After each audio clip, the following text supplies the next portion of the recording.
Welcome to tonight's Ayer Board of Selectmen's meeting for Tuesday, January 17th. And call the meeting to order at 7 o'clock. If you rise with pledge allegiance.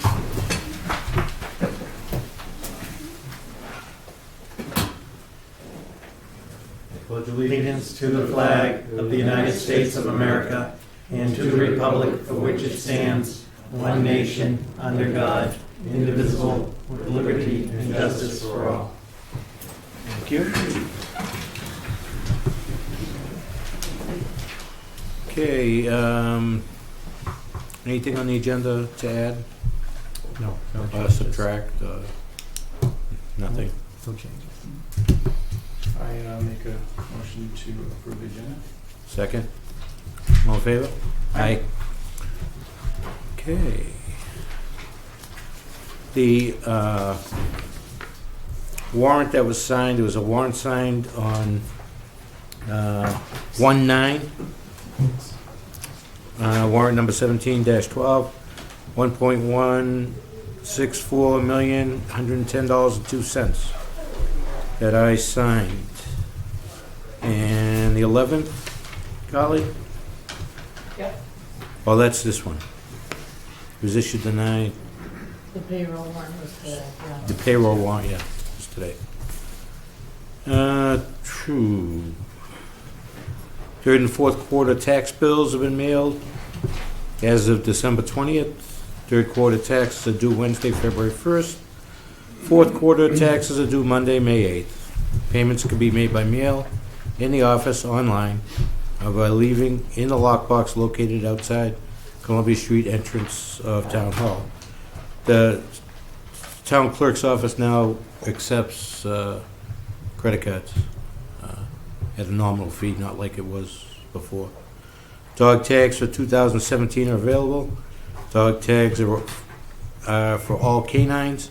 Over the age of 6 months, they must be current on the vaccinations with proof. Dog tags can be obtained in the office of the town clerk, printing a form from out of the website and mailing it in, or requesting an online, paying online. Also new this year, residents under the age of 70 are waived, under the age of over the age of 70 are waived the fee for dogs per town meeting vote 10/24/2016. And the 2017 census was mailed on Monday, January 9th. Please complete these and return to the town clerk's office within 10 days of receipt. And that's it. We'll move on to public input. Public input. Mr. Fay, regarding Memorial Garden update. anyone else? Okay. Come on up. How are you tonight? Thank you, thank you. Happy New Year. Happy New Year. Good to see you as always. Brief update for the Memorial Garden is we're very active this year, given that we've made our initial goal of 25 applicants as a minimum to initiate fundraising toward another plaque. However, we do expect with a November 11th Armistice Day, Veterans Day cutoff to achieve more applicants through our fundraising and public outreach efforts by the time November rolls around. A few of the things you'll see me coming in on over the months are pretty much related to fundraising. If we don't meet our fundraising goal by about the 15th of September, that will, of course, push out the ultimate goal. The public affairs side of it is going to rely heavily on the town, given that once we do this, I would appreciate the support of the Board of Selectmen and the chairman or the committee seeks your support as the funnel toward that. As you know, we have a line item account with the treasurer that all the monies go through the town, but it's still privately funded. So I'll be reaching out to Robert over the next months to come, for example, with any kind of grants or any kind of and basically, I think I would really ask you for your administrative support to get the letters out. We know who to send letters to, and we know how to do this. We did it very well last time and through other auspices as well. but I would appreciate the administrative support of the Board of Selectmen to handle the mailing, Sure. I guess, is pretty much. Okay. So with that, we hope to be coming to you throughout June, July, August, September with updates and seek your input as well as to the adequate and appropriate placement of the plaque, because we are getting pretty crowded out there. And if we do have to get another monument, as in another granite stone, then that will certainly add to the cost of doing business. But we'll decide that together as agents of the town through you. Is there anything in the fund right now? No, Nothing? no. In fact, we took the committee out for dinner last year, and it went in the red by $80, but Okay. we covered that. Okay. All right, so aggressive fundraising. I would say so, yeah. And I thank the Board of Selectmen through the appointments of Carol Biscay, Ruth Ronimus. Bob Eldridge is still active with us. Steve Slasky is now a member. Myself, Charles McKinney, Janet Lewis. So we've got a goodly crowd to achieve this effort once again Great. to honor our veterans appropriately. Well, good stuff. Thank you. Okay. Thank you very much. Thanks.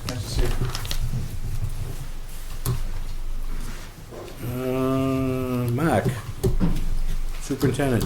I will be brief, thank you. Hi.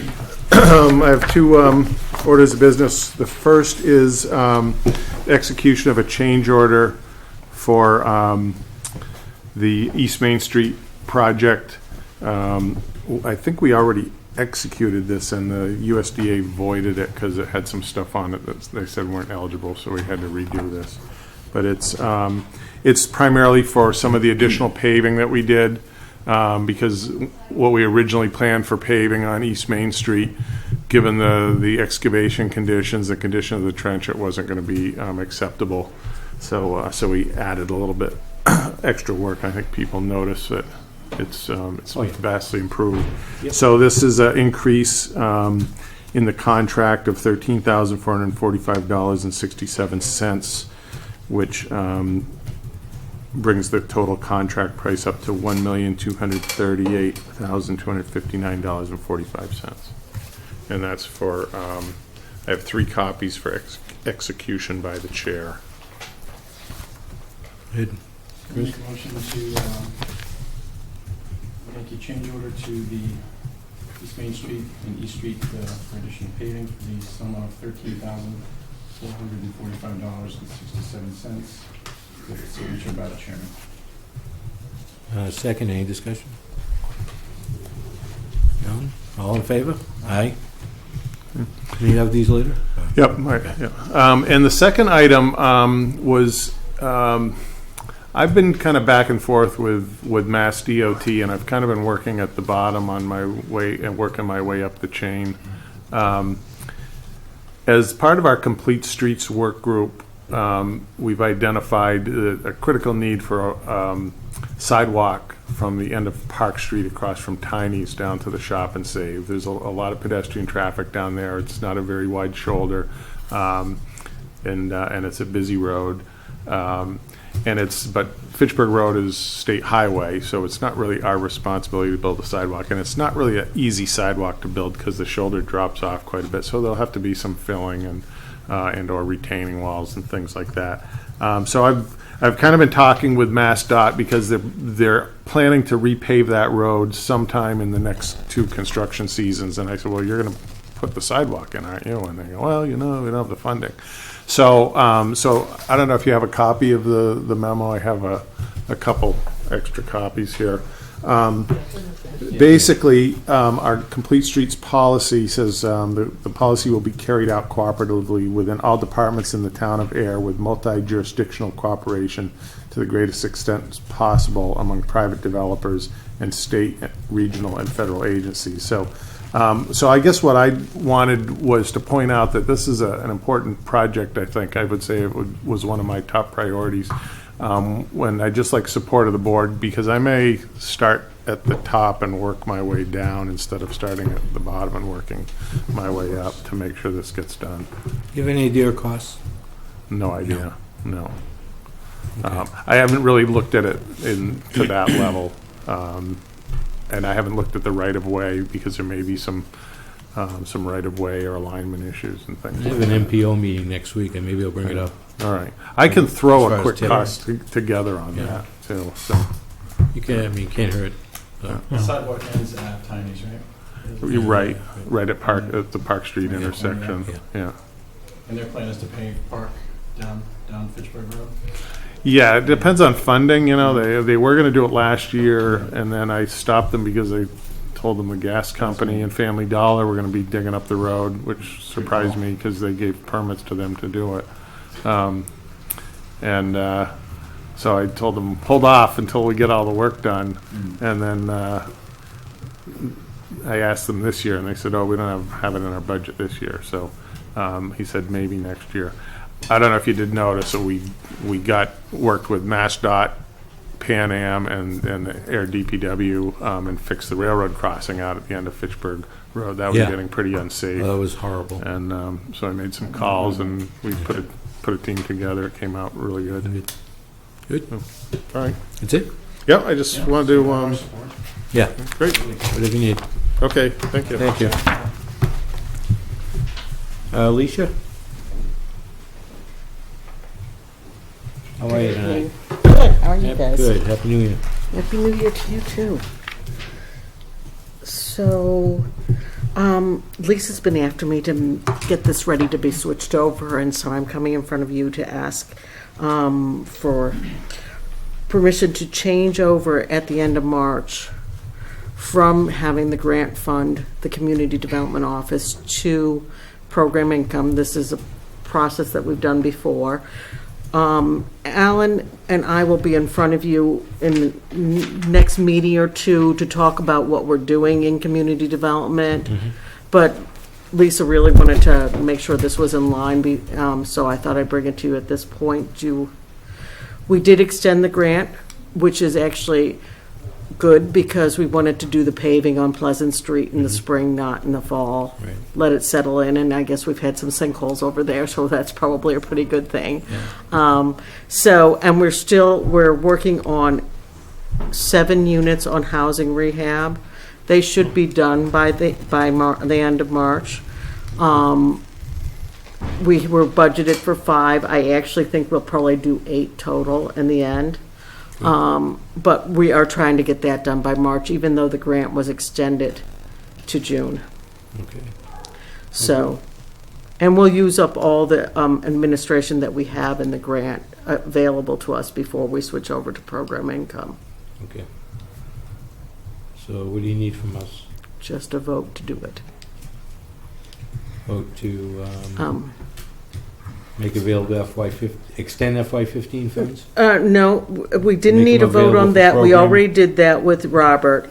So I guess the vote would be to fund programming, fund community the Community Development Department out of program income until new grant funds, or through, that's up to you, how long you want to put that on. Okay. Yeah, I remember the last time we had a... Yeah, so if you want to do To the it, end of the year, or yeah, Does it must go fiscal year to fiscal year on this, or is it was a calendar Robert. year? calendar, like that? This is still on the fiscal cycle. yes, on the fiscal So, cycle, so then we through can talk about it for the next fiscal cycle but we'll have a better understanding what grants are coming in at that point. Right. So So- you this figure 40,576.45? Yeah, that would actually extend it for a full year if you Oh, did that, but you can just do it for the fiscal year, and I can come in front of you at the end of the fiscal year, depending on what the budget, other monies are coming in. okay, so would it be half that figure? No, it wouldn't even be that, but, If it isn't spent, does it stay in there? It Yes, doesn't it go- just stays in Doesn't go there. to general fund, right? No, it's specifically, this For is this, program income that comes in, and Yeah. we either rehab houses on it, we Okay. run the department out of it, that's how it gets spent usually. We do emergencies. 20,000, Yeah, or we could just do the whole thing? Yeah, I mean, I can't imagine the same now Right, in July. right, And as soon as we have grant money, we always switch back to grant Right. money. right. So this is the last money we spend. Mhm. depending on, but we always come in front of you and let you know how it's going. Right, okay. Make a motion that the Ayer Board of Selectmen approve the community development request to fund the next year's budget, I guess? Yeah. For the sum of $40,576.45 through the remaining balance of $51,074.20. Second.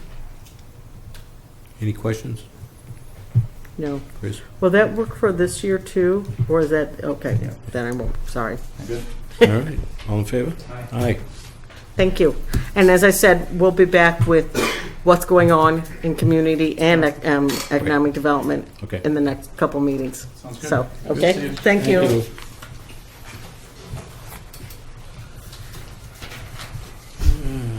Why am I stuck? Okay. Robert? Members of Yours. the board, good evening. Just a couple of items to highlight under the administrative update before the other updates and action items on my report. The main focus, obviously, this time of year is preparation of the FY 2018 budget. The initial FY 18 budgets from all departments were due last Friday, January 13th. Per the Board of Selectmen, all were prepared, level funded, with no new personnel requests, and new items in new requests have to be clearly indicated within the line items of those budgets. Additionally, the capital process through the Capital Planning Committee is underway. Have been meeting every Wednesday in January with the challenge and task before them of moving forward the capital needs and plan of the town, while at the same time balancing the impact, the financial impact, because as we discussed previously, the two new areas to focus on of concern were increasing personnel in capital expenditures as it pertains to the budget. We do know the capital process, Capital Planning Committee is meeting again tomorrow. They're meeting next week, is still underway, but we already know through this process that some of the requests that are going to need to come forward will be capital exclusions. We'll have more specifics and more information on that, but as the board is aware, that requires a high threshold, not only approval by town meeting, but also approval by the ballot. We would be scheduling those to coincide with the local election, which would be the next ballot, which would be on April the 24th. Okay. We don't have, the Capital Planning Committee hasn't taken any official votes yet, but we can already see some of the projects that will be coming. So we'll have more information on that. Additionally, as the board is aware, through the chairman of the Finance Committee, it is official that they only have 2 members now and thus don't have a quorum. I think I'm still just waiting for the formality of the letter of resignation from the member. However, in talking with the chair of the FinCom, since they don't have a quorum in terms of the budget process, we will move forward with the budget.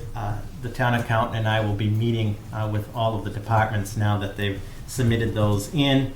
We'll be coming back to the Board of Selectmen with more information, including a budget packet as we get there. But I would just use this opportunity, as I've had before, to say that it is a 5-member committee, that if folks are interested, they should either contact my office, the town moderator, or Mr. Hood to get involved on that. The other thing that we'll have to address, depending on how long this goes, but as the board knows, under the statute, without a quorum of the FinCom, access to the reserve fund is not possible. We're not in a situation yet where we need to access the reserve fund, but as the board is aware, generally, as we get near the end of the fiscal year, that's always a need for some of the budgets. So we will keep you informed as we move that process forward. I think it's still premature as far as scheduling a meeting for the Board of Selectmen with respect to the budget, but once we have more information, we will proceed in that manner. Okay. Once the Finance Committee has a quorum, of course, it's their prerogative also to review the budget, and we'll cross that when we get to that point. Also, just a reminder for the board and for the public that on January 31st, Tuesday, January 31st at 7, Dr. Malone and the school committee are coming before you to make an initial presentation on the FY18 school budget, which will also help the discussion moving forward on the FY18 budget, because as we all know, that's one of the biggest, the assessment is one of the biggest components of the budget. Are they coming here or are we going there? They're coming They're coming here. here, okay. Yep, so 7 o'clock, the 31st. Okay. So I will leave, I'll get to the other items under my report, but that's sort of the administrative update in terms of the budget. The next item is an update on the MART project, which I did transmit to the board and was available through the packet for this meeting. The highlights of that in my memo pertaining to the MART project. And I would like to first say, members of the board and Mr. Chairman, that I am extremely frustrated, as I know the board is, and as I know that members of ADSAC are, and members of the public, about the delays in this process moving forward, specifically with the public design process. By now, when I had spoken to Mart and had met with Mart in the fall, by now we should have had public designs to start that discussion on the public design process. We don't have those, and there are some mitigating factors that you could say, which I'll get into in a minute, that may contribute that, but they didn't know these things after. So let me start saying that the delay is of great concern. Mart knows that on no specific terms, the concerns on the delay. So with that, specifically, in speaking with Mart, they will have, and when I say they, meaning Mart and Wesson and Sampson, which is their project engineer, will have conceptual drawings to start this public process by the beginning of February. So when they had told me by January 31st, let's say by the beginning of February, I'm trying to hold them to the February 1st deadline. And I expressed to them on behalf of the board and the town and ADSAC the frustration with this because the feeling is what has been happening and what needs to happen, and this is what we need from them. The second thing of great concern, as the board is aware, on December 3rd, commuters and some members of ADSAC contacted me around this time of night, concerns at the rail trail parking lot, specifically over here on Park Street, that it is awfully dark, and with the black ice that often happens this time of year, it was dangerous conditions. And I also expressed to Mart our frustrations on that because, as I know the board is aware, we told them and met with them at the end of the summer that we wanted interim improvements to Depot Square. I'll get to Depot Square in a minute, but also interim improvements that included increased lighting. On December 3rd, many folks contacted me. I just want to say that I do appreciate the Department of Public Works did respond right away with salting and sanding the area. They've done a great job in that sense. But that aside, there should be improved lighting there. And speaking with Mart, and this is frustrating, but as of Friday, January 13th, they've contacted National Grid that's going to put some improved lighting to... They just contacted National Grid as of the 13th of January? That's what they told me, and that is going to take up to 2 weeks. This is National Grid, up to 2 weeks from January 13th. National Grid before? 2 weeks? I'm just giving the report. Yeah. You want to put in that, Mark? Yeah. So I've been told by Mark, this was on Friday, I wasn't happy. I've dealt with National Grid, but I'm saying even I'm reporting what I've been told is in 2 weeks, which I still have great issue with because the expectation was for this to happen. Remember we talked about it before it got dark for the fall. And the commuters and ADSAC members contacted on the 3rd, and DPW did respond. So that's where the lighting over there is. The interim fence at Depot Square, which also expressed frustration with, has been installed. But it is January 17th. Again, I want to make it clear that the expectation was this would be before the snowfall would come. I again want to thank Superintendent Wetzel and his DPW crew for their assistance with that, and the DPW superintendent who got the fence, and also efforts through Carly to make that happen. So was that, excuse me, was that the DPW that put the fence in? Well, No, but we went out and got proposals for Yeah. quotes and coordinated through Carly, so Mark didn't really have anything to do with. So again, all the work was it was done Mark from and the Carly. DPW and we did Carly. the work. Mark and Yeah. Carly did the fence. But I'll be sending them the bill too. So. But yeah, the bill is Okay. going to Mark, But but their primary job is to do that, correct? I mean, that's, yeah, I have you this. know, I have more faith in our people, it's just, that's not. Right, and this can't, and I appreciate the time, I'm almost done. No problem. This can't continue in this manner, we've all expressed that. In other words, that I've expressed to them whether it's myself, department heads, or specifically the Board of Selectmen, in managing the public's expectations and so forth, when we say that certain things are going to be done within reason, and there's these huge delays, this is problematic to a very controversial project to begin with. The next piece is the acquisition of the Park Street property. As the board is aware that the original, and I want to say the original concept, the original concept, as everybody knows, involved the acquisition of 3 private parcels on Park Street. The acquisition of those properties, because this is a Federal Transit Authority project, had to be legally undertaken by Mark. And that's a whole process. And specifically under the federal procurement clauses, there can't be any collusion by other entities, whether it's the state or the town or so forth. So Mark, for the last 8 months, by law, was on its own to approach the property owners and acquire those properties. They obviously are private properties and private property owners. Mark is constrained to some extent that they have to deal with certified appraisals. They only have a certain set by federal guidelines spectrum or range that they can offer. In other words, it's not the sky is the limit, or let's make a deal. Anyway, they undertook that process. They have one of the properties under agreement.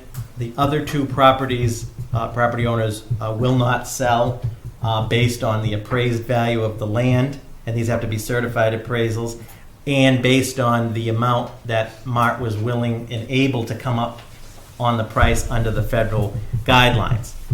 That process came to a conclusion for Mark at the end of December. So as it stands, when I mentioned earlier, moving forward, that the project at this time is going to have to be designed, and they're planning, when I say designed, I'm talking the development of the conceptual drawings to come back here, are going to conceptually be designed not taking into account 2 of the properties. This is frustrating and disappointing to many. I think that also there was an expectation that the acquisition of the property to some extent would be not a given, but would happen.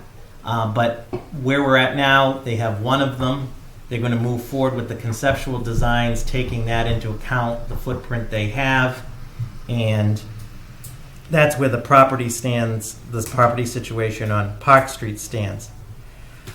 Do we know if they've conveyed to these property owners, there's no golden basket here that we're just grabbing Yes. funds from? Yes, and in Several writing, times, yeah. and in writing. So build around them, and they can have vacant property they're paying taxes on for the next 50 years. of their Right. life. So that, as I mentioned, that doesn't excuse the delay in these public drawings so we can start the discussion, because we just came the end of December on it. But that being said, now, obviously, the concept in the general schematics will have to take into account only one of those properties. Hold on a minute. Robert? What? Oh. Connie? Connie Sullivan, Mr. Comprehensive. Can you tell us which of the properties Mort has under agreement? Yes, that would be, it's referred to as the new car property. Dennis, did you have something? Yeah, do we know what, when Mark charged Weston and Sampson was coming up with some kind of design, do we know what specifications they used, or do we know at any level of detail what they asked Sampson to, how many cars, how many locations? I think they told him to prepare different options, Yeah, judging by the property, but yes. Through the chair, Mr. Curran, their charge at this point was to put together some conceptual drawings for discussion on basically, when I say 3 levels, from the conceptual drawings, then to have input from the DPW, fire, police, and so forth. Input, obviously, from the public, that we keep talking about, the public process, and to further shape that process. That was going to be the first step in this. The frustrating part is we don't have anything to show you yet on January 17th. But yes, that is to design it not only conceptually, but obviously the engineering specifications. And would it, and I have no idea, would it be appropriate for the town to approach the property owners and act as good faith intermediary to negotiate something or not, or is that? So through the chair, it's a good question, because many sort of asked that I received after they saw the report. So at this point, the MARTS process, the federal acquisition process, has been completed. Now that it's completed, I legally and technically, the town of Ayer could approach them. Folks asked if a private entity could acquire the land and transfer it to the project. Technically and legally, the answer is yes. These were questions I asked Mart in preparation for this meeting. People are going to ask what other options. These are just options. Obviously, there's price tag attached to it. So Mart at this point obviously would be open to still acquiring the properties, but it would have to be on their final price and based on the constraints they have. That window is closed, but it's fastly even closing more. But technically and legally, in looking into this, and according to Mart, yes, the town or another entity could acquire the property and transfer it to the town, transfer it to the project. Well, but not even the town acquiring, but the town kind of reopening negotiations and acting as an intermediary to see if they can find a middle ground between Mart and the current property owners, or not, Yes. or the town is precluded from. Well, I think the complicated factor is that the process is completed, and so Mart went as high as they can under the federal acquisition guidelines on it. Yeah, so we have no, valid point, but we have no more to give. Maybe the approach different, but the figure is maxed, I believe, is what we could use based on the federal requirements, which is frustrating, but it is what it is. To the chair, Mr. Pompriano, was there a big delta between what the remaining 2 property owners were looking for and what Yes. the authorities offered? Yes, through the chair, in both instances, yes. Harry, Mr. Zane? Yeah, is it, just to be clear on that process, so is it possible within this federal process that other properties could be sought? Through the chair to Mr. Zane's question, I asked that as well, because obviously there was a certain amount, and I don't have the figure right in front of me, but obviously within the $4.2 million project, a considerable amount of the money was earmarked within that project for the acquisition of the property.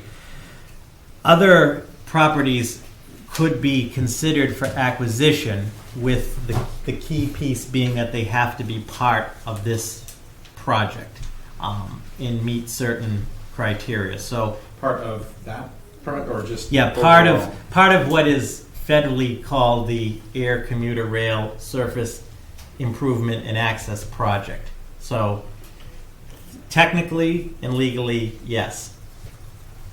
Subject to. And do they have to be adjacent? Technically and legally, no, but they have to be incorporated into the project and their guidelines. But yes. The answer would be yes, other properties could be considered. And how would that news cycle of if it were going to take place, seeking more properties, how would that come about? Yeah, so to answer that question, if there were other properties to be considered into that, obviously they'd have to be incorporated into the scope of the project, at least on the conceptual basis. Secondly, certified appraisals would have to be done of the properties, and then from there, the same federal process we talked about would kick in. I think the commodity that definitely is even ticking now, of course, is that takes time, but that could be done. And that's another thing just that I've stressed, that we all know about construction seasons and construction cycles, and we're already already extremely concerned in these delays because we have to do the public design process, which is the right thing to do, and we need to do that. And then we have to, this whole thing has to be designed with that taking into account. And then it has to be, all of the bid documents have to be prepared. It has to be procured and put out to bid through the federal procurement process that makes the state one look like a walk in the park. And then, so I'm very concerned on the timeline. And I just have two other points on the report that I have for tonight. In addition, we have worked on preparing to transfer the rail trail parking lot. As the board's aware, the rail trail parking lot technically belongs to the state, the Department of Conservation and Recreation.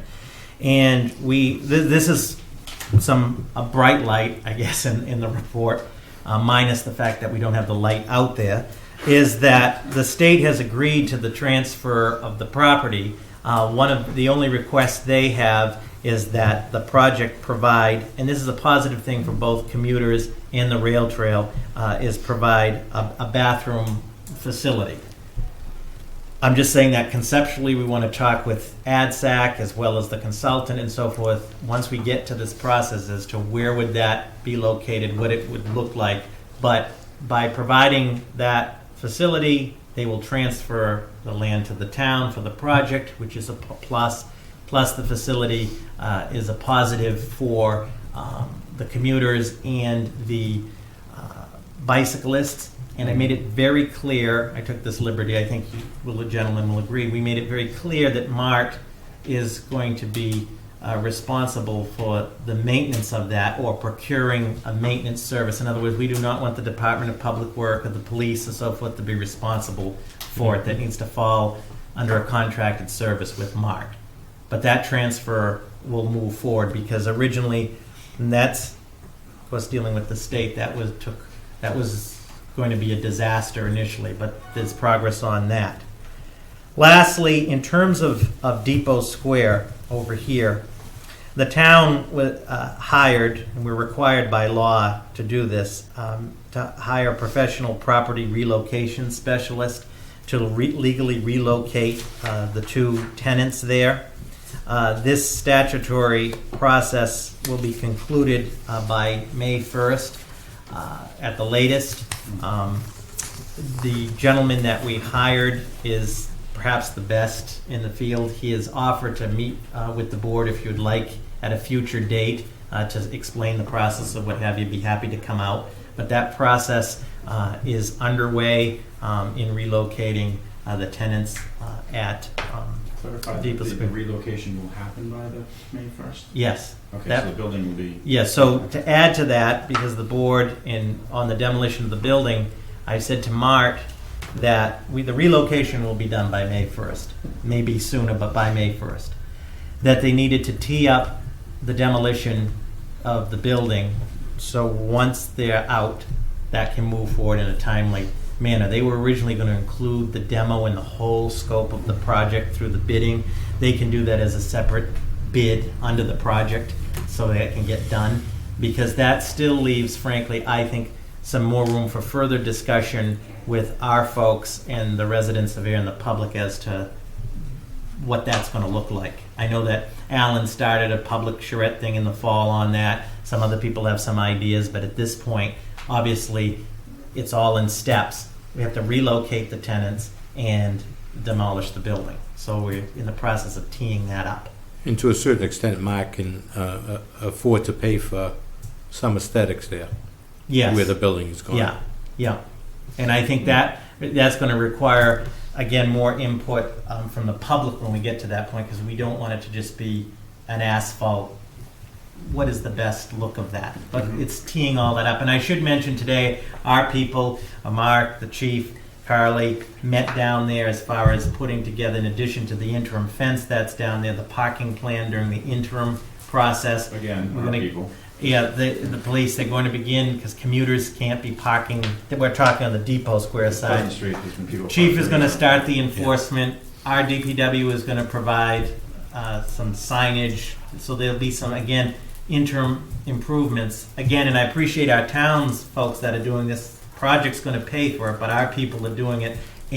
But the delay, again, has been, and they know this has been on the Mart side, because these things should have, the plan was for these things to be done before winter. So, How do we, because it seems like they move when one of us gets angry. They get and parted. and then you get angry and go meet with them, and then things start to happen, like last week, with fence and other things. How do we continue to make sure they know we're Nag angry? them. Yeah. we will hold their feet to the fire now, because I said to them, this is like a broken record. So the expectation is the first week of February, we need some public conceptual drawings that can come back to Ayer, that we can start the whole public process, which includes the public hearings, the input from ADSAC and everything. What's this going to look like? And before that, the Weston and Sampson needs to consult with, Mark is an engineer, and Dan and the chiefs, and consult internally with the departments to make sure that even these conceptual things are based in an engineering reality. And we're going to really hold them on these other interim improvements. The lighting is very frustrating, because that was supposed to be done before the clocks went back, and then requests were made from citizens in the beginning of December. Yeah, I wasn't aware of that, but Yeah. that definitely it's a valid point. If it wasn't for our candles lighting the place, it would Yeah. be dark. Yeah. Would, as Harry said, let's say they proceed with that. Mhm. If there's leftover funds, there is the option to proceed with satellite lot, whatever, I'm just throwing that out there. Mhm. It's not the Yeah. ultimate goal, obviously, but, and also, can we get them to, I don't want them to be so tied up in that they are keeping these as two, because they almost seem like two separate projects to me. Right. This over here and that over there. So Right. if that's tied up, Right. can they expedite that? We know the building's coming down, we know the route. Mm-hmm. There's not a whole lot Yes. you can do over there. Yeah. The grade's pretty simple. Do you know what I mean? And Yes. we're waiting on that, so we're waiting on this as well.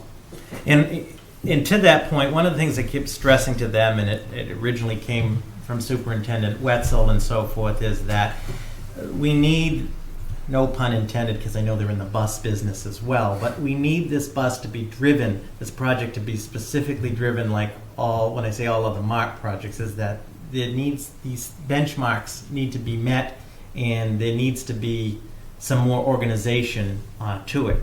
Enormous amounts of time have just gone by.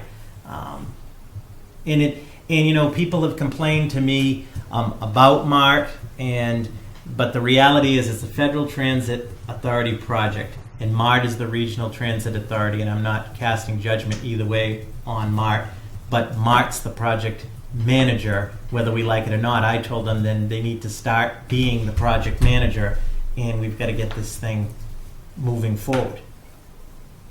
Even though they've done nothing.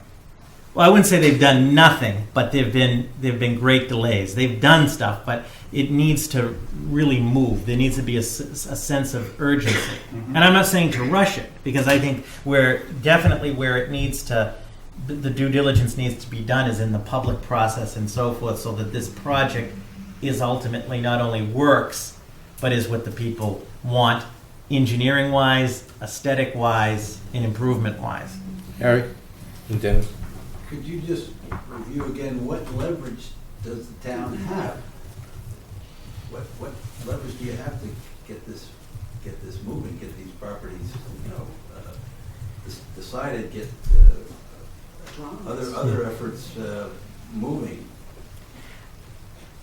I think that if we don't have the public drawings by February 1st, then they need to come down here, frankly, and answer to the Board of Selectmen, Harry.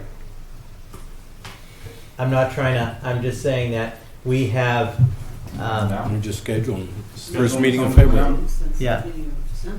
Yeah, right. First meeting in February, scheduled to be here. Yeah. Dennis? Could the board approach our federal representatives, one of the two U.S. state senators, and U.S. House of Representatives members? That is, clearly it seems to be the case that from the bottom up, Mark has been something short of responsive to the town's needs, and because as long as I've lived in the town, this project has been going on.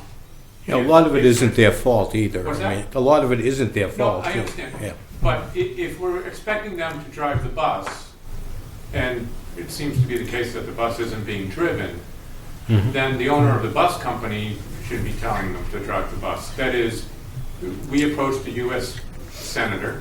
The Senator talks to the Federal Transportation Board Committee oversight for this national region. They talk to Mark and say, I understand that there's this big pile of money that you folks have been not anxious to spend, or however that is to have essentially get Mark's boss to tell him this is what needs to be happening.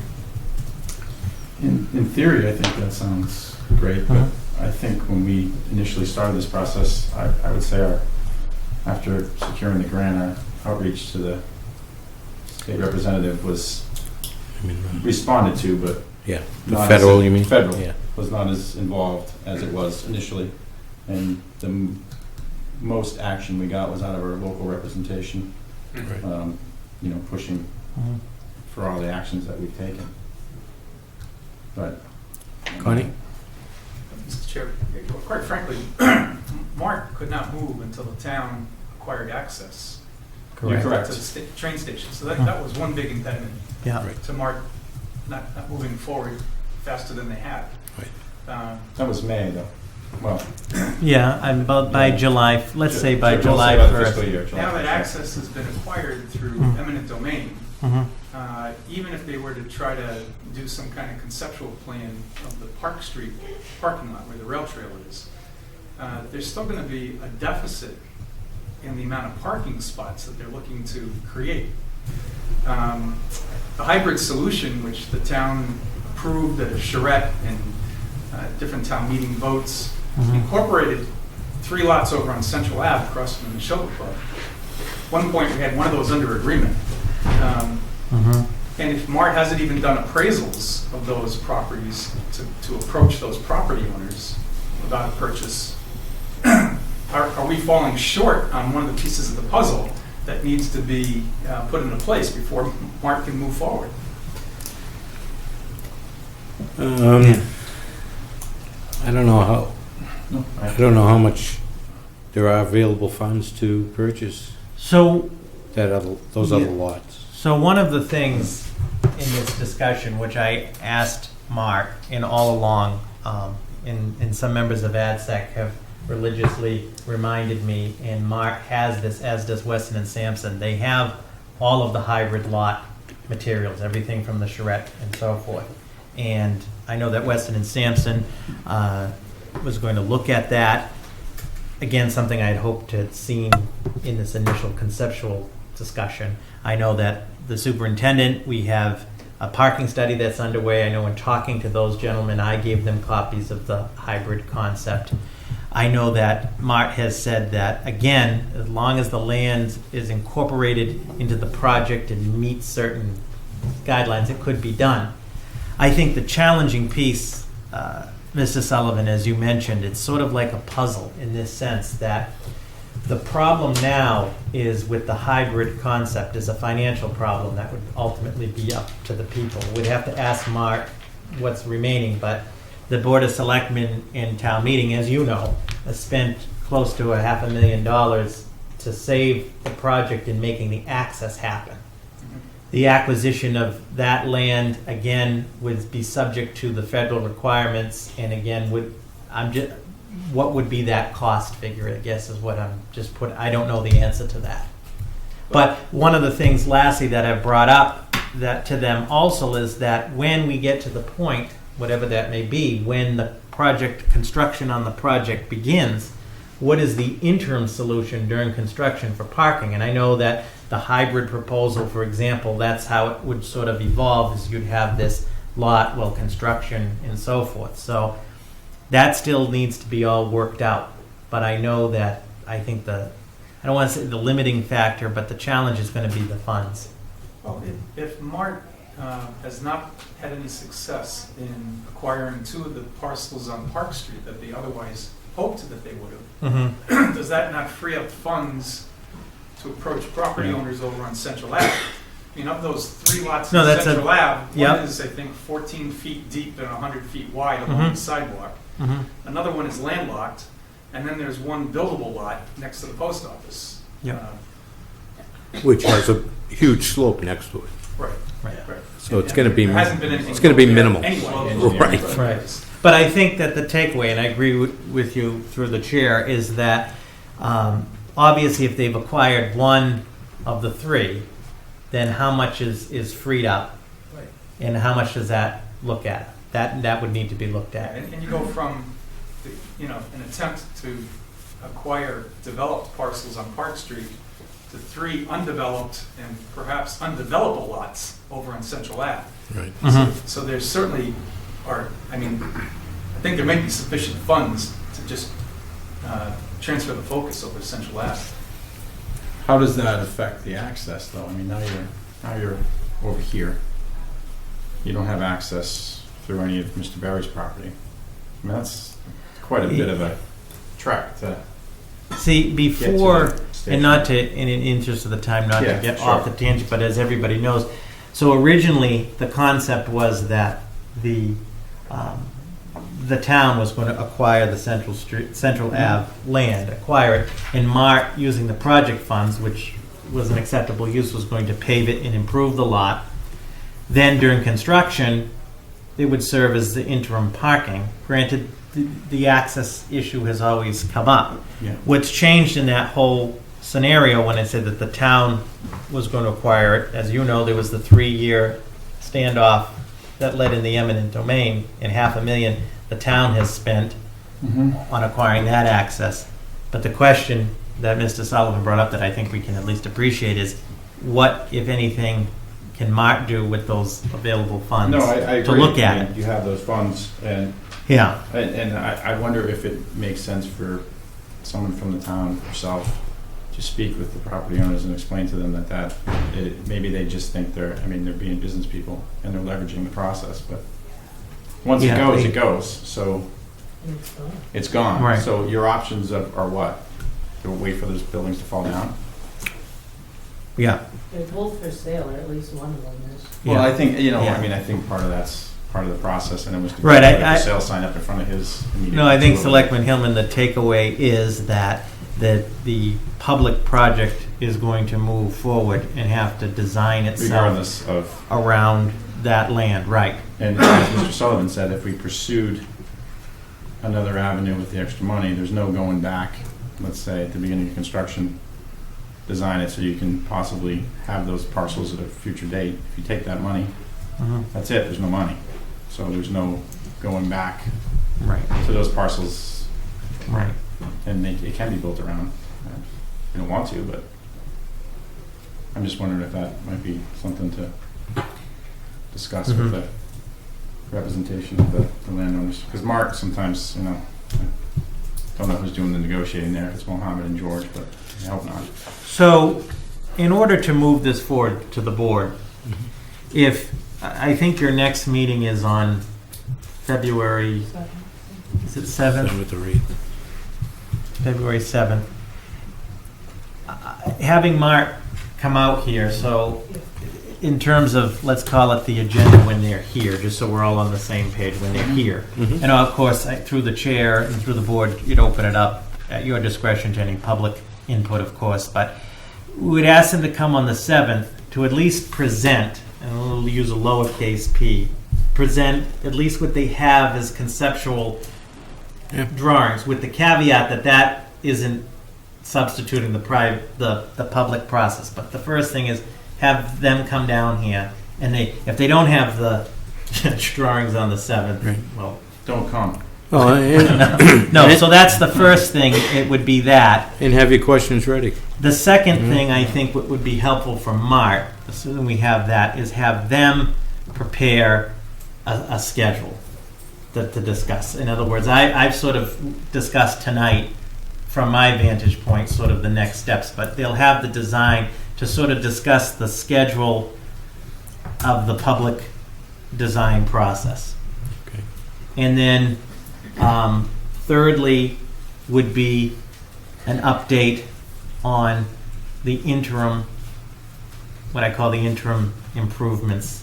By then, the lighting and so forth, and then any Q&A from the board or the public through the board. There'll be some Q&A. But does that sound, I mean, just so we have them come out to maximize Yeah. the time is also to have a plan. So the conceptual design, just for discussion, schedule of the public design process, update on the interim improvements, and I have the other takeaways, such as the hybrid concept. Yes, and so Mark. forth. I'd suggest you also have them bring a preliminary budget, because, you know, the grant goes back to probably 2011. We don't know Yeah. what that was based on. Okay. $4 million. And I've brought this up Yeah. with them a couple times, Yeah, I and agree. they said, oh, we're gonna be putting cost estimates together for the different options, but that, from my experience in public works projects, you have a lot of scope creep. You keep adding stuff on, but no one says, but we can't afford that. And the worst thing that can happen is you design something that's gonna cost $5 million, even Mhm. $4 million to build it. I agree. I think the good thing is that, well, good or bad, but the initial cost estimates of it was going to be a garage. So it would be more levels, and it would cost, I mean, that cost is now decreased because it's just a surface lot.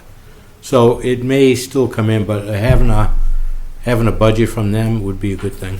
What does $4 million get you in 2012 and get you in 2017 is the other Right. issue too. Connie? Mr. Chair, at a minimum, would the board not want Mart to at least do appraisals of the property, the 3 lots over on Central Ave?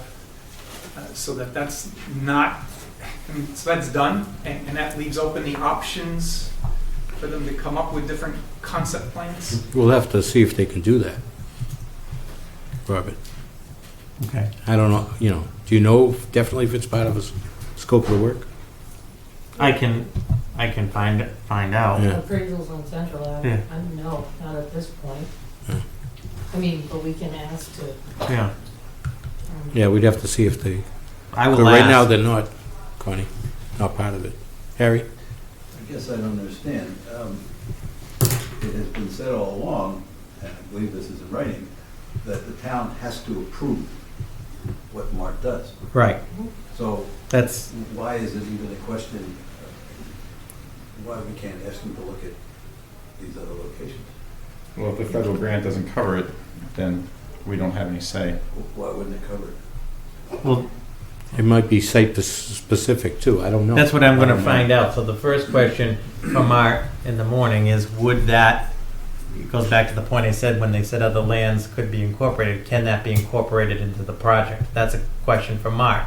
Then if it can be, Well, yeah. then the appraisals, I'm not going to speak for Art, but they could do the appraisals. I Well, mean, yeah, that has to be made clear, because Yeah. they could think that it's Yeah. contiguous to Yeah, other property there. yeah. And, And I think, and I know everybody knows this, but it can't be stressed enough because I do get calls on this. I want to stress that on February 7th, what they're going to bring are conceptual drawings to start that discussion. To your point, Harry, that yes, under the whole process, ultimately, the Board of Selectmen as the chief executive body of the town, ultimately have to approve that design. But as the board has said, they're not going to approve that design until we've done the whole public process.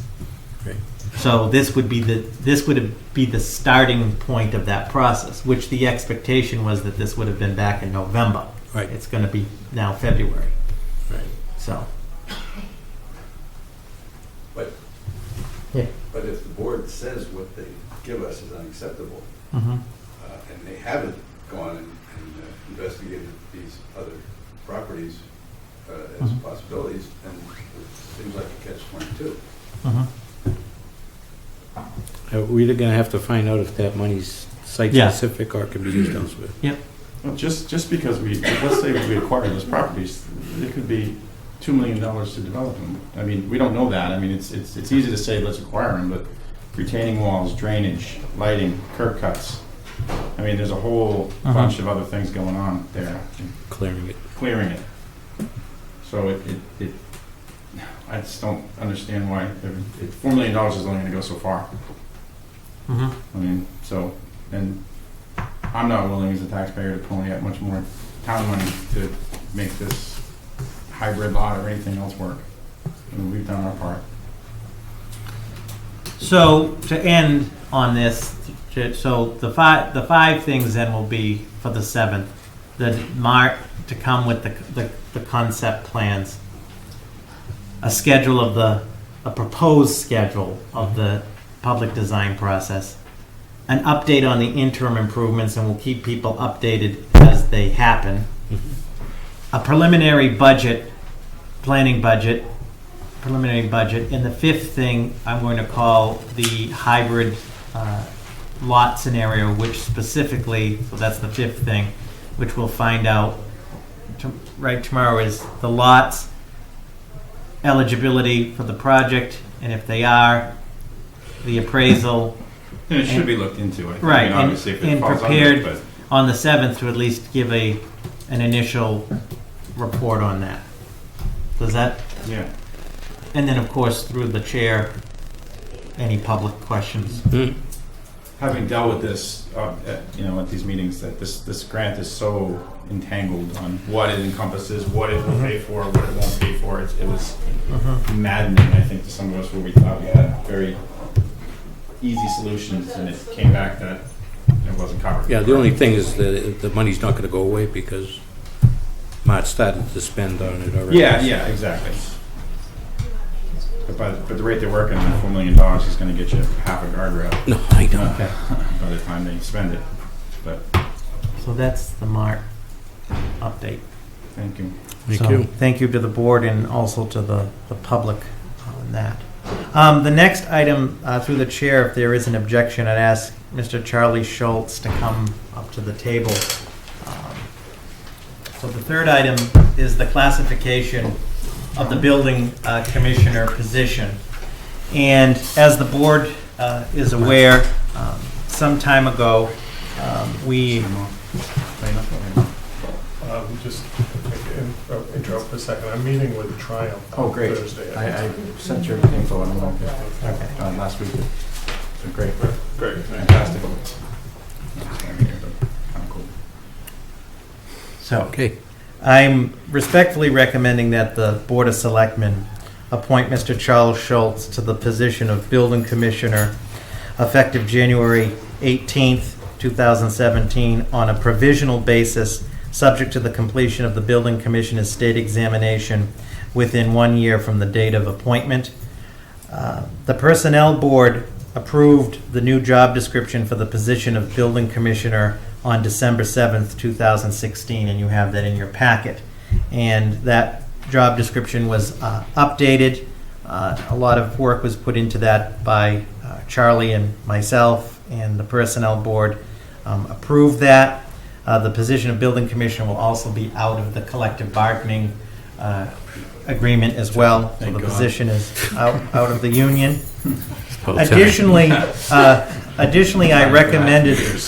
Additionally, I recommended to the Personnel Board that the position be classified as a grade 13, and you have in the packet the analysis that was done on that. That was done through a thorough analysis of the new job description with the HRS system, as well as looking at comparable towns and positions to the town of Ayer. And Charlie put a lot of that together. When we went to the Personnel Board, I made the original request on December 7th.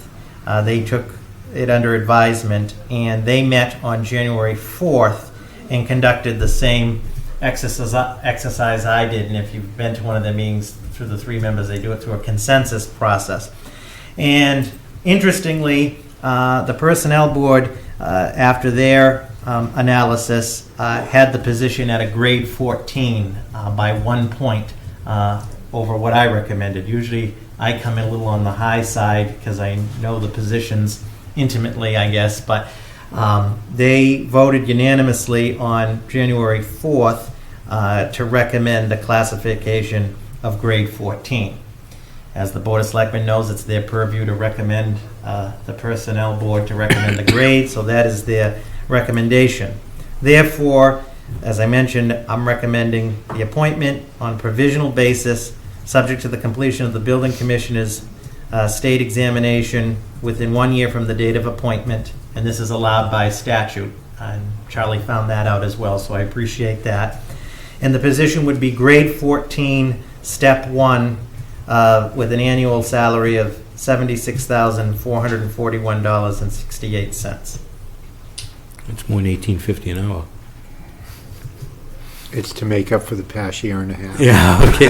Well, And the I- past and I- month and a half. And I would, Oh, yeah. Yeah, you I would- can't make up for that. and I'd just like to conclude, over the last, it's been a year and a half. As of last year, how long have it been? Been a year? Oh, yeah. Almost. It's been almost, and over the last year, the transition has worked well, having Charlie work in the capacity he did with the previous building commissioner, and he's done a fabulous job, in my opinion, Charlie, both on the zoning front, the zoning enforcement front, the code enforcement front, as well as some plans he has for the office moving forward. And based on his experience and credentials as well, I think that the grade 14, step 1, is a strong recommendation. Just to clarify, the previous commissioner will no longer be employed by the town of Ayer. Right, so the previous commissioner, per agreement that was originally put together by the town, will complete his service on January 31st, Okay. so February 1st. Are we going to put out to advertisement Charlie's position now for an assistant? Yeah, after Charlie's subject to this appointment, obviously he'll be the department head, and I've just discussed with him preliminarily about, restructuring the office. One of the things is the assistant position and so forth, but yes, and those are all subject to BOS approval, so after we get that together, we'll be back. Okay. Okay. All right. I make a motion that the Board of Selectmen appoint Mr. Charlie Schultz, the building commissioner, for under a provisional basis for 1 year until he completes the building commissioner's exam successfully. At a grade 14, step 1? Yeah. One. Okay. For a salary of $72,996.48. No, that's a step 13, grade Oh, is that 13, the step step? 3, Is it 76? 76 something. It's like 96. It isn't in there. Charlie. It isn't in there. You want to tell me this, Charlie? 76,441.68 Yeah. is the third bullet. All right. Oh, okay. So let me amend that to a grade 14, step 1, for a salary of $76,441.68, effective tomorrow. Second. Any more discussion? No? Good. Good job. Thank you. Yeah, don't slacken off now. Get the big check. Yeah. Yeah. No, we appreciate it, Charlie. You've done above and beyond with the farm. I don't know, I think don't think everybody realizes how much you've been overseeing that, been out there, so. Yeah. It's a monumental task, which has seen tremendous amount of improvement, so Yes. kudos to you on that. Thank you. Thank you very much. All in favor? Aye. Okay. Thanks. Thank you. So, we did discuss the budget already. So, lastly, is the public update for 66 Westford Road enforcement update.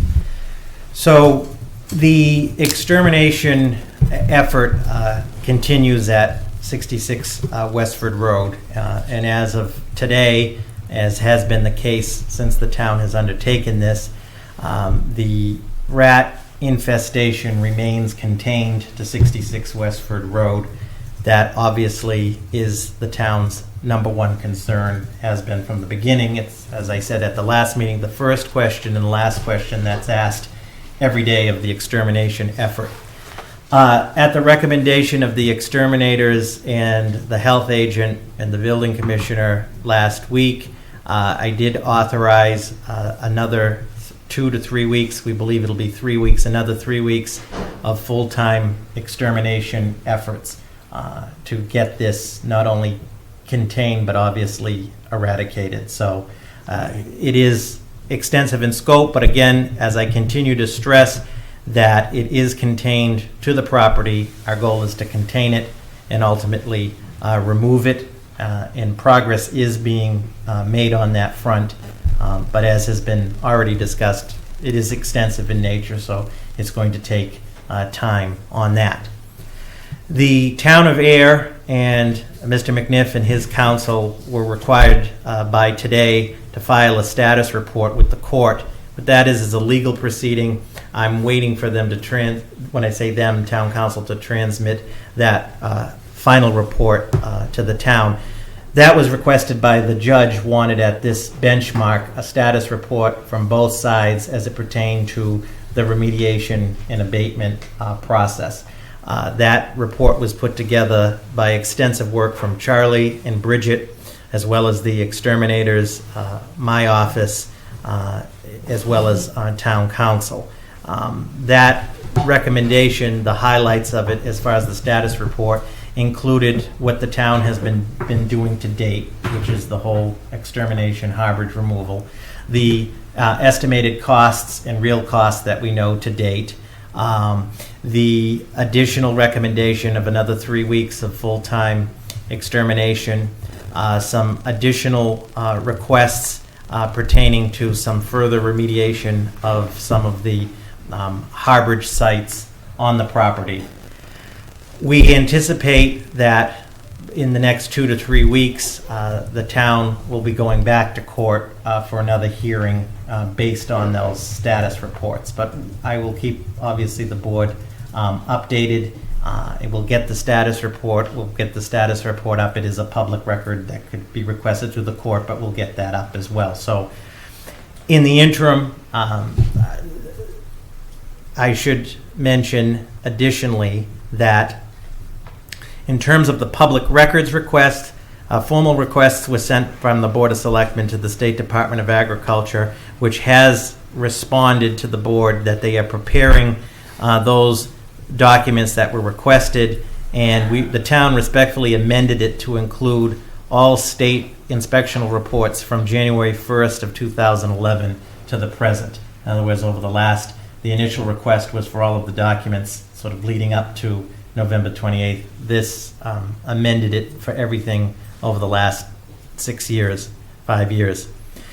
To date, there's been no response from the MSPCA. As I mentioned to the board, the MSPCA is a sort of a quasi-enforcement public agency that frankly is not subject to the public records law like the state is in that sense. We did make a formal request. We can do another follow-up on that. I know that there were requests, as I said, made initially from the Board of Health, the Police Department, and so forth, but we will see from the state end. Lastly, when we last met, also the Department of Environmental Protection did a site visit at the request of the town on January 5th The Central Regional Office sent out 2 inspectors that Charlie and Bridget accompanied to inspect specifically some of the barrels and tanks and vehicles. There were concerns about what was in there and what wasn't in there. From their initial assessment, this was just a surface assessment. There was no immediate public health threat. However, there was considerable motor oil in some of the things, vegetable oil and a mix of vegetable oil and motor oil, a lot of standing water and debris that was also looked at. And Ayer Town Council is working with the DEP to coordinate the removal of these materials, because legally, the legal owner of that property is Mr. Ralph McNiff, and he's responsible at this point, legally responsible for the removal of that. Now, that being said, and the circumstances being what they are, our council is working with the DEP's council to have it's DEP's responsibility at this point to remove that material. So we are working on that to happen. But I do want to stress, based on what they said, there was no immediate public health threat or public safety threat, but those materials do need to be removed, and they're DEP's responsibility at this time. Was he asked, from what I've heard, Mr. McNiff was calling around to find out how to remove those legally? Clean Harbors. Okay. I don't know if he was asked by DEP or yourself or... Initially, DEP had to reach out to him because Okay. he's the property This owner. was late Yeah. last week, and he had And we, made some phone calls to people that I know asking who to call. Yeah. yeah, so legally they had to go through him first. Okay. And he seemed to be responsive. I mean, he was Yep. looking for somebody Yeah. to remediate it. He's working with DEP directly. Okay. And then our council's looped in just to make Sure. sure that they get out. And I think just the key thing, and obviously the town has and will continue to do the right thing, the town was prepared to remove that material, but under the law, it's DEP's responsibility, and that's their job. We move it, we own it. Right. Yeah. So it is contained. There is no public threat. They're just in drums, right? It's- Right.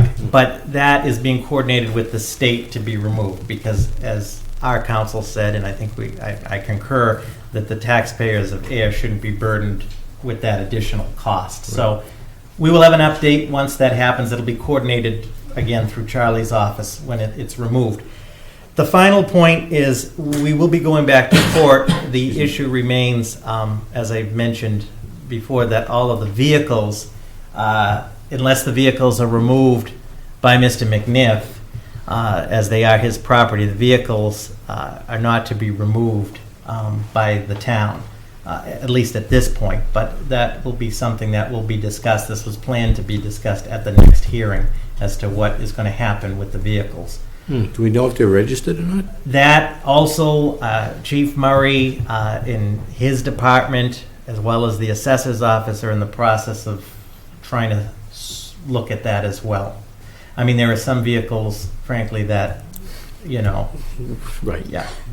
So, They cover the farm plate, so. yeah. Right. So I would conclude that everything is moving forward within the construct of the court order, and the extermination effort continues, as well as the harborage removal, which the two go hand in hand. Is there anything on the court order that hasn't been followed or done? Well, the order that the Board of Selectmen and Board of Health issued on December 8th Yeah. gave, and the court affirmed that order on the 16th of December. Mr. McNiff, as it pertains to the farmhouse, had 90 days to come up with a plan that has to be submitted to the building inspector, to the health inspector, to get the house, if you will, up to code. So that's 90 days from December 9th, let's say. That could be, he has till March 9th on the house. The vehicle issue, the court, and the judge wants to revisit that issue. Some of the vehicles have been removed by Mr. McNiff, and some of the vehicles we have concern about as far as being harborage, and we have a plan that has that contained, but we'll deal with that with the court. Okay, that's it. And how is the, I mean, I go by at night, but it looks like dramatic improvement. I mean, I drove by this morning and they had a triaxle full of tires alone. Three triaxle loads of. They took out of there today. He pulled out all his equipment, it's all cleaned. Oh, okay. There's some cement blocks left that would have cost too much to get out of that they can track around, but it's sitting on a cement pad. And then there was just some telephone poles left from that attached building to the cement block that's full of creosote. But it's separated so they can trap around that. And it was put in an area where there were no burrows, so everything's contained on there and everything else is gone from there. Mr. Magnum? So I guess when this whole thing started, the exterminator said it was the worst infestation he's seen. And I think on the news, I thought you had said in the thousands. I think the last meeting you said they're cataloging and keeping good record of how many rats they're pulling out. To date, how many have they taken out? I will get the exact number from the health agent on that, but it is in the low thousands. At this point that they've taken out? Yes. So, and you said only 2 to 3 more weeks of exterminating. Are they confident that that's gonna take care of it 100%? So, through the chair, they recommended this. They being the exterminators, and this was in consultation with the building commissioner and the health agent. As of last Friday, they were recommending at a minimum 3 more weeks of full-time extermination work. So that obviously has been authorized for the next 3 weeks. All along, as presented to the board and moving forward, at some point, whenever that is, at some point, it will then go to, as I understand it, it will go to more periodic checks, to monthly checks, to actual annual checks on it. But we're not even there yet. It's still, we're at the full-time effort at least for the next 3 weeks. And that's to get the population under control. Yeah, we were talking pretty regularly, about 8 or 9 months, right? Yeah, they have anticipated, and this was brought up, that the overall process is going to be 12 months at a minimum. And that's an estimate. It's already been extended by 3 weeks of full-time effort, so. Charlie? If I can just add, part of this next 3 weeks is they wanted to trap the perimeter. So they baited out there just to keep containment, along with adding more traps around the buildings that are still existing. When the building that was brought down, I think this past week, did they find evidence that there were rats in that building? Yes. And I'm assuming they're in the other ones around as well. If they're planning on bringing those, or are they planning on bringing those down soon? Yeah, so through the chair, to Mr. Magnell's question, the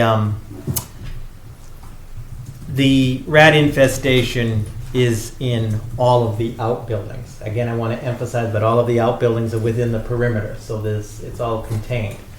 Some of those outbuildings were classified as harborage right from the December 16th and December 27th court orders, so those are being removed.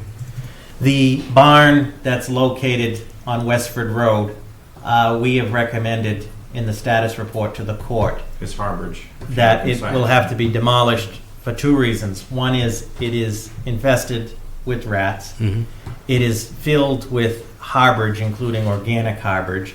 And based on the building commissioner's assessment of the property, and you can see it, meaning the barn, is starting to list towards Westford Road, and the building commissioner cannot authorize anybody to go in there, and that's why it's completely Mr. sealed. McNiff hasn't been in that barn in 10 years. Right. Himself, so that So kinda gives you an idea. for anybody to go in there, including the exterminators and so forth, the whole structure is a public safety issue. So we are requesting, and when we go to court, the next hearing in 2 to 3 weeks, we have that's going to have to come down. Also, its proximity, and when I say it's going to have to come down, that's the recommendation. It's got to come down because it's got the harborage, it's infested with rats, it's structurally Well, it's a public safety issue now and with its the road, I proximity to think. the perimeter, that will have to be coordinated between the exterminators and the building commissioner, In court authorized. and And court authorized by the court. Because they haven't authorized that yet. No. Yeah, that, and the other one that would be the last structure is that it's referred to as the pig barn, that's Big that, pole barn. the pig pole barn is the one you see in the back. The exterminators are actually, that's where they're largely working out of and so forth. That is their recommended, that will have to come down. That'll be the last thing. That will require, so the Westford Road barn, and the pig pole barn, we're requesting court authorization on. Those other outbuildings were classified as part of the harborage, so that's being removed. And then the house has a statutory timeline through the 90 quarter of days. 90 days from December 9th for him to submit a plan. And we would assume that there's rat infestation in the home, I would think. Yeah, the house, the home has not been assessed yet by the exterminators, but we will One cross would think. that. Yeah. There was activity in the house yesterday when I walked in front of it. The front board was down and the door was open. Who would have been in the house at that point? Yesterday? Yeah, I'd say about between 3 and 4. Yeah. Well, the, Well, the gates are secured with town locks, and the only one who has keys are the They- administrator, police department, and myself. No, Mr. Magno had called me and asked me, and I said no. What? I said it could be the exterminators was my thought, that they might have been They in have there. a key to Because get in. you said there was people working there, right, at the time? Yeah, the people clearing the property were there. What, I'm sorry, through the Yeah. chair. What time roughly did this, so this would have been the 16th yesterday? Like 3 to 4-ish, Yeah. All right. before dark for Yeah. sure. in the house In or the- out? Well, I mean, the door was open. I could Door of see. the house, I yeah. could see in. He Wow. doesn't, the contractor doesn't have a key Yeah. to the house, Okay. or to that gate. Let me, if I may, last point, Mr. Chair, to that point, just to make it crystal clear, we will look into that. The entire property is, by court order, is condemned at this time, and there's a complete no trespass order subject to enforcement by law on the property. So the Ayer Police Department are actively monitoring that. There have been folks that have been dealt with, which will be dealt with through the police department for violating that. We will check into that because there are only certain authorized people that are allowed there. And I will say for the record that Mr. McNiff and his counsel, Mr. Ralph McNiff, has always gone through my office with the proper protocol. And when he is on the property, it's with police Scheduled. presence and Yeah. right. But if we do it, I will check to make sure it wasn't. But we do appreciate that. It's for the public safety because one Right. of the things is even Mr. McNiff is not allowed anywhere now except on in the house, in the garage, in the front yard because the whole back yard of the property is an active extermination site. Have you heard back from any state representatives on this? I have heard from Representative Benson and Senator Sharon's here. Eldridge's office and through the chair, Yep. Sean Rourke is Representative Benson's administrative Right. district Trying to director. connect that, right? Yeah. Yeah. I knew we met before. And they were also copied and aware of our public records requests. And I think the challenge with the MSPC piece is I think we just keep asking and following up, but they're not subject to the public Yeah. records They're law. not state funded. They're not state Yeah, so we funded. might be, Right. that might be, but, and I had spoke briefly with Representative Harrington and Senator Eldridge, who were also following up, but it seems like Mr. Kale has been somewhat responsive Mhm.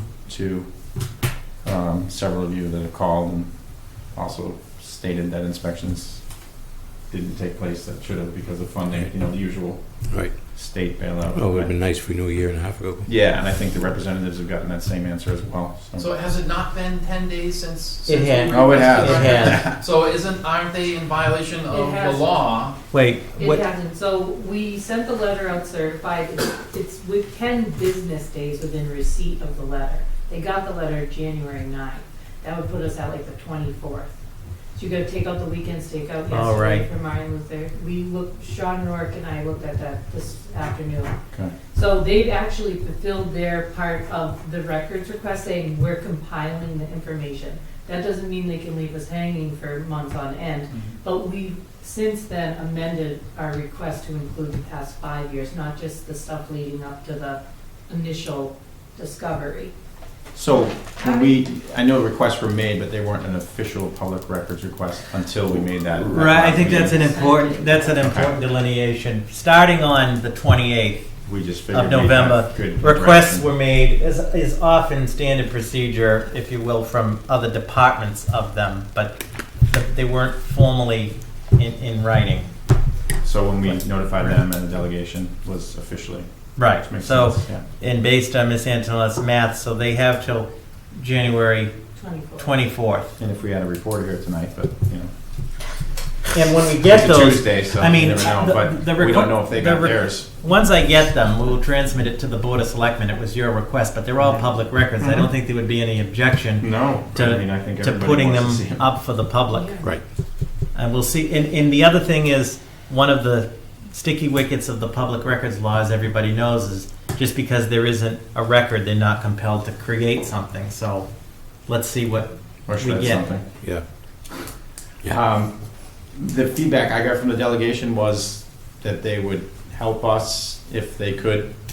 I know Senator Eldridge said to me, I don't know if you're going to be able to get anything out of the state per money or, you know, anything, but obviously if there's an avenue to pursue based on what they didn't do, they would be there with us too. So are they asking those questions now? Is your office asking those questions now? The state potentially may not have done something that they should have done? I can only speak What for recourse does the town have? Senator Eldridge's Right. response to me, but I did not speak with Mr. I think that Representative the first step to that question, the first benchmark would be on January 24th, is to see what the state records show in terms of the inspection. Now, the state records, I think we know what they're gonna show, but well, I we'll mean, play along. right, And let's, the following, right. we're underfunded, and what do you expect? but let's see what those records look like.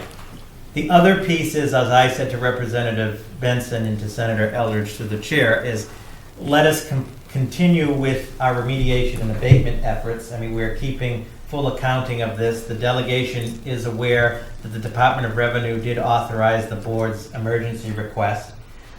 They are aware, the delegation, that the costs could approach $250,000. We're not there yet. Could. I want to emphasize could. We're not there.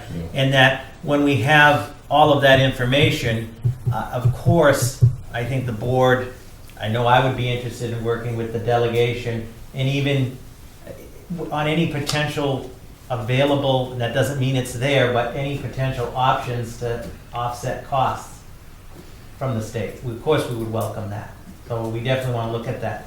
The other thing is, lastly, as I said at the last meeting, I'm recommending that the board meet with town council regarding the whole lien process and so forth. In other words, these costs will be, the board will decide that, but as we discussed, the leaning of these costs to the property owner.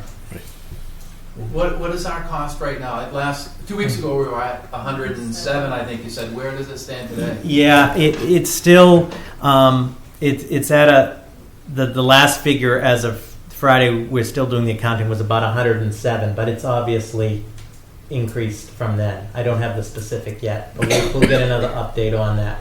Because I think that was before that first building came down, and if another two have to come down on top of an extension of extermination, 250, 300 is a real possibility. Yeah, I think we've all kind of figured that. Right. Total Let me somewhere. just say that as of Friday the 13th, the estimate was 107,000. Since then, the town has authorized the exterminators for another 3 weeks. I don't have those costs, but there's a cost there. The proposal that the building commissioner put together involving the Westford Road barn, that's an added cost as well. So we will get the figure has obviously increased. Is the construction company coming back as authorized, or are they coming back for the pole barn in the back once the exterminators kind of secure that area, or Is that I part of? think the original plan was to go after, to have the barn on Westford Road taken down with the court order, and then we'll get 3 prices on that, so it may not be the same contract. Okay. Right. So we'll have to wait and see, but I did get a price from the original contractor, just so we have Sure. some sort of a ballpark figure. And the pole barn in the back would be bid out too, or is that part of the Harbridge? Because I know it's systematic, so I didn't know if that was coming down as part of the Harbridge or had to be approached. That will be bid Yeah, out the- also. That'd be court quite- order. Both are, as far as the town is concerned, Harbridge, but both of them, because of the structural nature and the scope of them, and on the advice of council, which makes sense, both require court authorization. Just had a question about the DEP. Are they looking into that there was concern from neighbors that Mr. McNiff or whoever was in the middle of the night excavating and burying things? Are they looking into that? At this time, through the chair, at this time, the DEP came out, as I mentioned, and did what they call a surface analysis. They were there for a while. They looked at all of the immediate visible things, and there is going to be a remediation plan with the DEP to address those. There have been a lot of comments and information and so forth, unsubstantiated, and I don't say that disrespectfully, about concerns about the ground and so forth. At this point, we're not at that point yet. That is what is called a 21E environmental assessment, but the town legally does not own the property at this point. But that is, I will leave it at this, that will be something that will be discussed with the town's council and the Board of Selectmen. But we are aware of concern. We are aware of concerns pertaining to the ground. One of the things too that is going to be looked at in a recommendation is to address the ground as it pertains to the intricate burrowing system. I'll leave it at that. That will have to be addressed as well. All contained though to the site still. So I'm trying to. I mean, I Just to stress. I want to assure you that the first question, right, the first question in the morning and at night and throughout the day is it contained and is it going down? And the population is slowly going down. And the reason it's slowly going down is it's almost a 5-acre site that's infested. So, but the main, I'm sorry. So the main infestation was back by that pig pole barn, right? Isn't that where a lot of the burrows, the pictures were taken? In all honesty, that was the initial concentration because there was extensive animal feed and so forth. Right. But as this process began or commenced, in all honesty, the entire area was infested. The whole. I don't think anybody could possibly wrap their head around how much stuff was actually behind that fence. I mean, What? I mean, I know you live there and you saw it, but I mean, I stopped the day the DEP was there, I mean, it was amazing. I mean, and they'd pick up something and, a rat came scurrying out. So, I mean, it was just, I forget what the tonnage was, but I mean, it was just, you said 3 trailer triaxles of tires And today. they've already taken out. Just tires that were just 3 before that. The building commissioner's office has estimated mind-boggling. that as of Friday, this is an estimate, as of Friday, the town removed 250,000 tons of material from the site. And that's based on the dumpsters coming out of there. So it remains contained, and we will continue to ensure. So how do they know if the burrowing didn't extend under the ground and then back into those perimeter properties? Yeah. Go ahead, Charlie. According to the rat exterminators, they congregate where the food source is, and the only ones that go away from where the food source is are the weaker ones, but they don't go that far away. That's why there may not have been many towards the house when they started feeding them. Most of them are centered in one area. It's just their nature Just to science. do that. to Yeah. stay near the food, but, Yeah. you know, where they would go and seek shelter is underground. Well, by the food. Everything is by the food. Okay. Most people So then find it's- the trough where they fed the pigs out, Mhm. in the exterior, and then inside where they were feeding the animals also. Okay. So this isn't their first rodeo, the exterminators, right? No, No, these I guys spent a are- lot of time with it. And also, they, in lieu of going underground, they were in piles of tractors and tires and, which, Was there a count on burrows too? I was just curious. No. Go ahead, Well, Charlie. they couldn't because there was so much harborage. Yeah. Every time they cleaned something and then you got snow, so they couldn't take an accurate count. The original estimate was done on burrow holes, what they could see, and then after they started, of course, they went up from a few hundred to 1,000. Right. It was just too much Yeah. stuff on the site to make an accurate count. Okay. Thank you. We continue. Minutes? 2 sets. December 20th. oh yeah, I read that one left over, right? Yeah. And the January, they look good to me. Yeah. Make a motion to approve the minutes of December 20th, 2016, and minutes from January 3rd, 2017. Second. All in favor? Aye. Aye. Do you have any other things, Chris? No, we'll let it go, so then we have executive session, so nothing. Okay. Make a motion to adjourn? Or, yeah, and to, I make, did you make? I'll do it, I'll do it. Okay.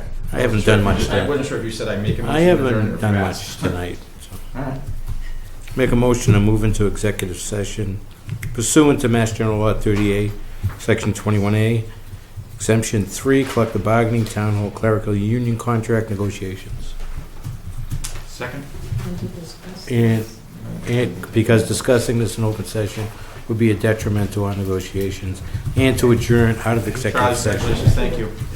You're gonna start writing that down, because he remembers it, I can.